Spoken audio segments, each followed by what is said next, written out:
Au Rwanda, la 15e édition de la retraite nationale des autorités a pris fin ce 1er mars 2018. Plus de 300 hauts dirigeants ont pris part à ce moment de réflexion, mais aussi d'évaluation du travail accompli par rapport aux objectifs fixés par le gouvernement. Le président rwandais Paul Kagame, qui dirigeait cette retraite, s'est montré déçu et pas satisfait de la performance de plusieurs de ses responsables. Vous allez m'excuser cette fois-ci parce que je suis fatigué des discours. Je veux qu'on parle sérieusement. J'ai besoin qu'on me dise où est le problème. Par exemple, nous avons encore des enfants sur les rues qui ne vont pas à l'école, alors que nous avons mis en place tout ce qui est nécessaire pour que tout enfant rwandais aille à l'école. Quelle est votre excuse?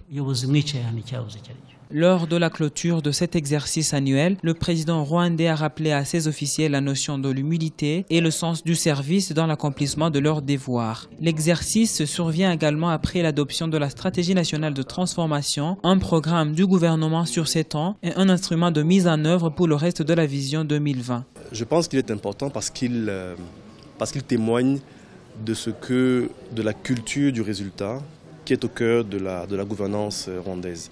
Et ça, c'est une dimension qui me paraît importante. L'idée que les serviteurs de l'État doivent obtenir des résultats pour la population.